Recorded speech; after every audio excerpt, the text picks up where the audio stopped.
السلام علیکم ورحمۃ اللہ وبرکاتہ۔ بھائیان، آپ لوگوں کو آج نماز کے فضیلت بتاؤں گا۔ نماز پڑھنے سے اللہ رب العزت پانچ انعام عطا فرمائے گا۔ پہلا انعام تو یہی ہے، اللہ پاک اس کا رزق کا تنگی ہٹا دیا جائے گا اور نام اعمال دائیات میں دیا جائے گا۔ بغیر حساب کتاب جنت میں جائے گا اور بجلی کرنٹ کی طرح جنت میں جائے گا۔ اور 40 دن نماز پڑھنے سے اللہ رب العزت اس کو 2 انعام عطا فرمائے گا۔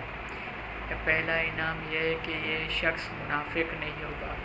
دوسرا انعام یہ ہے کہ یہ شخص جہنم سے بری چھٹکارا حاصل ہو جائے گا۔